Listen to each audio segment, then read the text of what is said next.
Tidak sedikit pun terlihat rasa lelah di wajah Presiden Prabowo ketika memimpin rapat koordinasi dengan sejumlah menteri dan para direktur BUMN di Aceh Tamiang pada hari pertama tahun 2026. Padahal Presiden berusia 74 tahun ini baru saja menghabiskan malam tahun barunya bersama masyarakat korban bencana di Kabupaten Tapanuli Selatan, Sumatera Utara sejak pagi hingga dini hari. Pagi hari 31 Desember 2025, Prabowo sudah berada di Tapanuli Selatan untuk meninjau pembangunan jembatan Bailey yang membentang sepanjang 44 meter di atas Sungai Garoga, Kecamatan Batang Toru. Prabowo juga menyempatkan diri berdialog dengan para pekerja jembatan dan masyarakat setempat guna mendengarkan langsung kondisi di lapangan.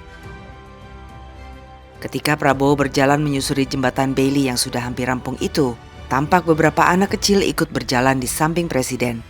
Dan kepala negara yang sangat menyayangi anak-anak itu sesekali menggandeng anak-anak serta mengusap-ngusap kepalanya sambil terus membicarakan progres pembangunan jembatan dengan Menko Infrastruktur Agus Harimurti Yudhoyono dan para pejabat lainnya. Saat rembang petang mulai berbayang, Prabowo sudah berada di posko pengungsian Desa Batu Hula, Batang Toru, guna menyambut datangnya detik-detik pergantian tahun bersama masyarakat korban bencana. Kehadiran Presiden mengubah suasana duka para pengungsi menjadi keceriaan, karena Presiden menghibur mereka hingga dini hari.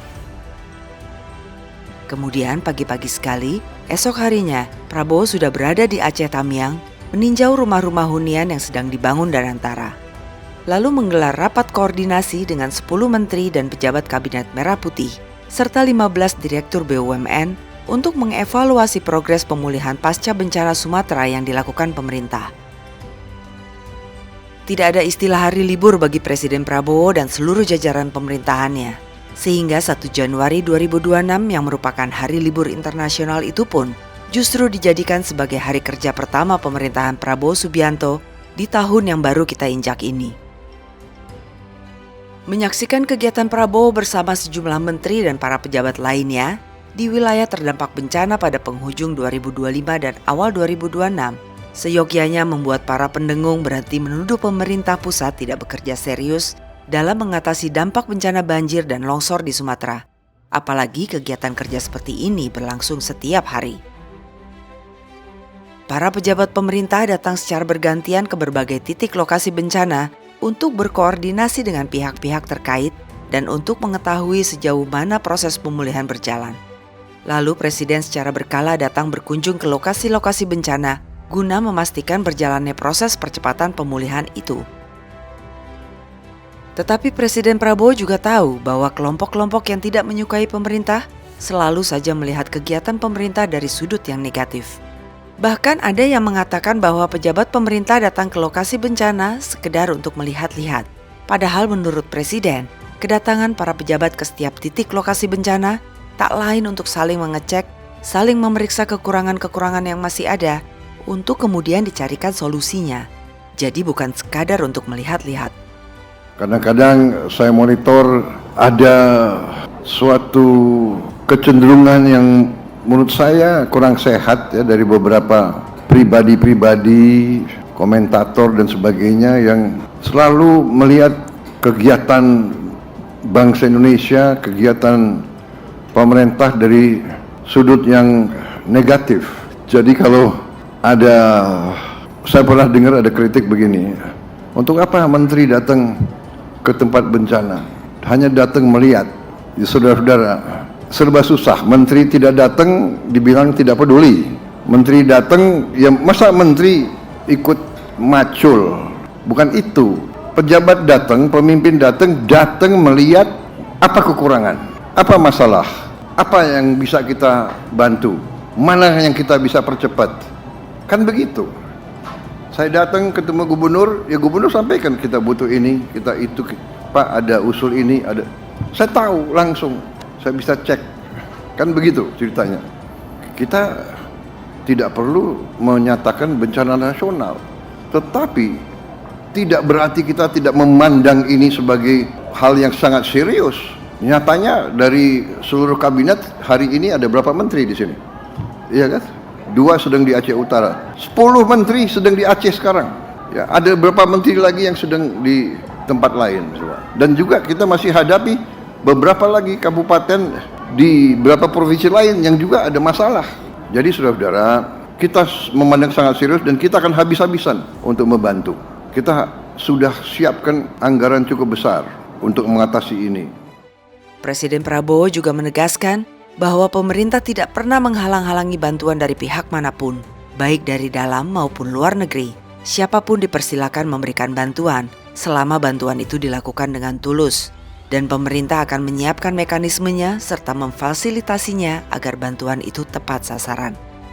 Kalau ada pihak yang tulus, ikhlas mau membantu, ya kita jelas sebagai manusia kita masa menolak bantuan. Asal bantuannya itu jelas ya. Jadi tadi saya sampaikan kalau ada pihak yang mau beri sumbangan, silahkan monggo bikin surat saya ingin menyumbang ini, dan nanti kita dilaporkan ke pemerintah pusat, nanti kita yang akan salurkan. Kalau memang dia mau bantu, umpamanya ada diaspora Aceh di mana merasa terpanggil mau bantu di Aceh, ya monggo silahkan, ya kan? Nanti kita salurkan. Ada diaspora Minang mau bantu ranah Minang, karena mungkin lebih banyak orang Minang ada di Jakarta mungkin ya daripada di Padang. Mungkin ya, Pak Doni juga orang Minang ya. Nggak apa-apa, nanti ya kan? Silakan nanti bantu. Mungkin ada juga di Sumatera Utara ada komunitas orang Batak di Jawa juga besar, juga banyak. Silakan dari luar negeri kita kalau bantuan ikhlas dan tulus dan nanti tersalurkan nanti kita serahkan. Nanti mekanisme kita serahkan, mungkin apakah nanti gubernur provinsi Aceh, Sumatera Barat, Sumatera Utara mungkin membuka rekening apa gitu kan, mungkin dana bantuan pasca bencana dibuka, yang mau kirim langsung silakan, dari dalam negeri mau beri sumbangan silakan, ya kan. Kita tidak menolak bantuan, hanya mekanisme dan prosedurnya harus jelas, ya kan, dan harus ikhlas. Karena kita mengalami pernah ya kan dibantu akhirnya ujungnya ada juga ya kan yang menagih. Tapi kita harus berpikir positif. Yang penting kita secepatnya bekerja untuk meringankan penderitaan rakyat kita dimanapun. Itu tujuan kita. Bekerja secepatnya untuk meringankan penderitaan rakyat dimanapun, begitu kata Presiden. Dan guna sedikit meringankan beban penderitaan rakyat di daerah terdampak bencana, Presiden yang tidak pernah beristirahat itu menyediakan waktunya untuk menghibur rakyat yang sedang menderita di malam pergantian tahun. Termasuk nonton bersama atau nobar film Jumbo yang ditayangkan melalui layar tancap. Kehadiran Presiden Prabowo di posko pengungsian di Tapanuli Selatan sedikit banyak membuat para pengungsi terhibur dan menyambut tahun baru dengan semangat baru. Semangat baru yang disuntikan Presiden melalui komitmennya bahwa pemerintah akan terus membantu mereka sekuat tenaga hingga kehidupan mereka pulih seperti sedia kala. Rakyat butuh bukti, ujar Prabowo. Bukti-bukti pencapaian pemerintah dalam upaya mempercepat pemulihan pasca bencana sudah bisa dilihat di berbagai tempat. Dan masyarakat korban bencana pun merasakan hal itu. Namun bukti-bukti ini dinafikan oleh kelompok-kelompok perongrong pemerintah yang bahkan tidak pernah melihat langsung kerja keras pemerintah. Sebab mereka memang punya agenda tertentu untuk menjatuhkan pemerintah. Karena kepentingan-kepentingan mereka sudah dilibas habis oleh Prabowo. Di posko-posko pengungsian yang didatangi Prabowo, terlihat jelas bahwa masyarakat pun mencintai kepala negaranya. Mereka merasakan langsung kehadiran negara di tengah duka nestapa yang mereka alami. Mereka yakin bahwa Presiden dan seluruh jajaran pemerintahannya tidak akan pernah meninggalkan mereka. Presiden yang sudah tergolong berusia senja itu justru mampu membuat rakyatnya merasa terlahir kembali dengan semangat baru, menyongsong tahun yang baru, bersama Presiden yang selalu tampil segar dan penuh semangat meskipun nyaris tidak pernah beristirahat.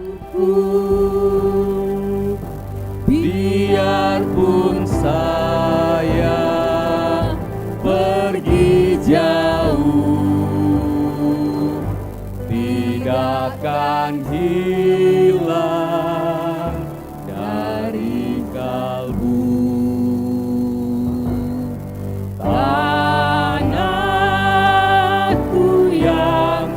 Ku cintai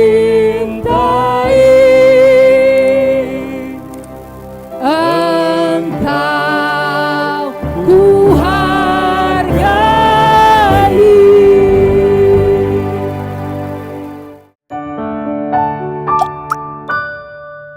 Men of our time.